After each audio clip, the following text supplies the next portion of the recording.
Hi, I am here inside the main chapel at Jubilee Presbyterian Church.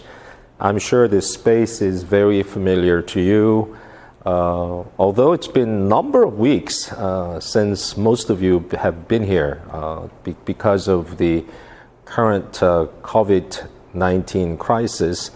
We were not able to meet together for worship, and I think today was the sixth Sunday that we actually had service conducted here, but mainly brought to you online. I am here today to actually introduce a new programming that we want to produce for the sake of our further growth and conversation together on the topic of Christian worldview. And you may find it interesting that this new programming is actually titled The 6 Days.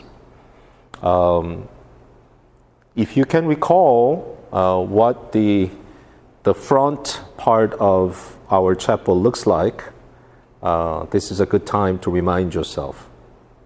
Okay, so there are 6 panels of glasses, and each and every one of those panels are beautifully colored.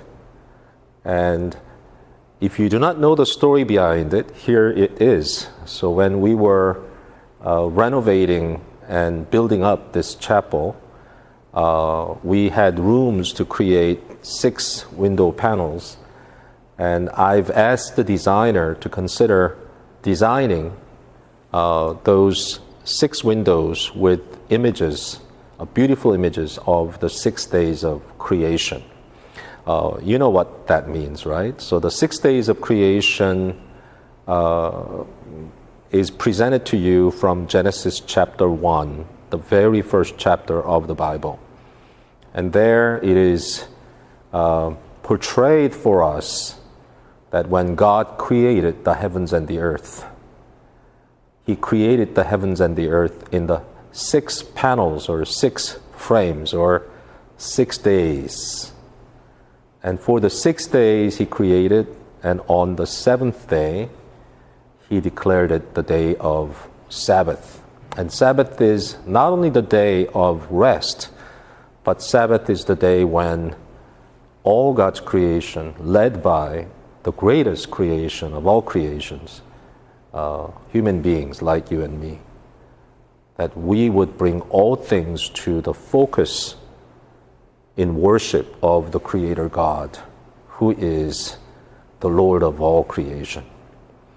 So it's fitting, isn't it, that the chapel would be decorated with 6 days of beauty, and all those 6 days will be brought together on the day of worship. We have entered into the very rest in which we look to God, not to the world, but to God, by bringing the fruit of our labor from all 6 days and bring it unto God as a fragrant offering as we worship Him.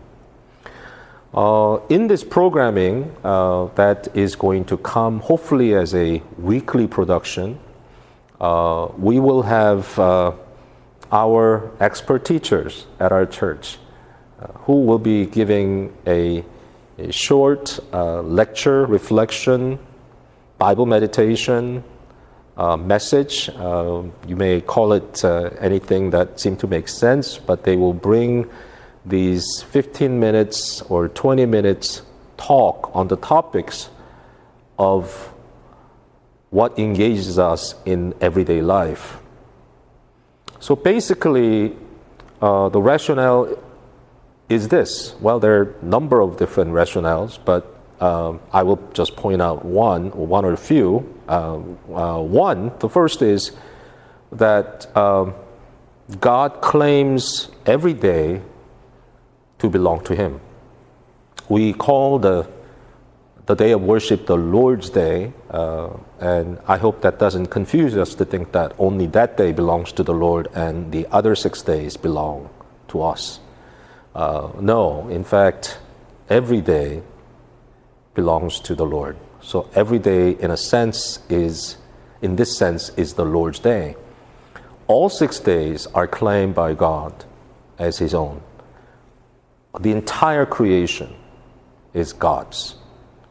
Abraham Kuyper is famous for coining this phrase, that there's not a single square inch of this creation to which Christ does not claim, this is mine. In other words, everything, every little bit of this entire creation is claimed by Jesus Christ as His own. So all creation belongs to Him. Every day that we live, every moment that we breathe, everything belongs to God. Second thing is that in this creation that belongs to God, God places us in order that we may engage the creation and actually work and be productive in it.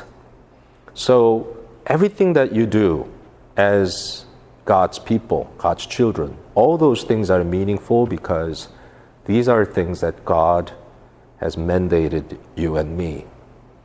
Doesn't matter what profession you have, doesn't matter what kind of work you do. Maybe some of you are business people, maybe some of you are scientists, some of you are in the field of medicine, some of you are in some financial fields, some of you are in education, some of you are in ministry work in terms of serving the church and doing missions. I consider the work that I have as a minister of the gospel to be my vocation, just as many of you serve in various areas of your own vocations. I serve my vocation in this way, and just as you are faithful to the work that you do, I need to be faithful to the work that I do. So all that we do it because God placed us here. It's God's mandate for us. We call it vocation from the Latin phrase vocatio, which means a calling. It's God who called us to do the things that we do every day. One more thing that I would add is that when we do whatever that we do it for the glory of God, who claims all things to Himself. Glory of God is the ultimate concern of all creation. You know that famous question and answer by Westminster Confession of Faith, the Shorter Catechism. The first question is, what is the chief end of man? What is the most important goal or purpose of a human being? And the answer to that is, the chief end of man is to glorify God and enjoy Him forever. So that is right, that is so proper, because that is so biblically correct. God is the one who claims all things unto Himself, and He is the one who called us to live, to work, to be productive, to enjoy the things that we do, and therefore we do all things in the world that is created by Him and claimed by Him. We do all things to His glory and of enjoyment of Him for us. What a blessing it is that we are brought this a wonderful way of looking at the world, looking at our calling, and looking at the very purpose for which we do all things. So I invite you then to tune in to these programming in time to come. I hope you will really enjoy the talks that are going to be recorded and be brought to you under this heading, the 6 days. And these various people will be focusing on ways in which the gospel touches upon everyday life. And topics will be very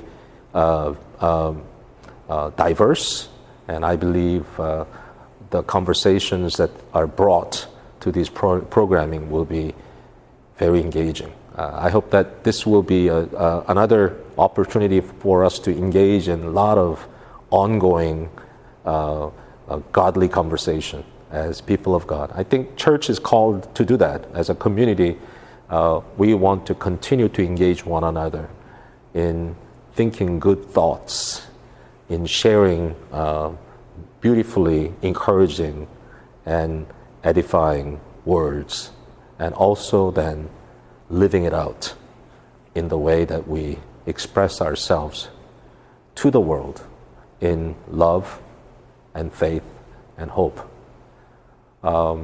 So let's expect something great to come out of this. Thank you for tuning in. I hope that this was a helpful introduction to what is about to come. May the Lord bless you and keep you.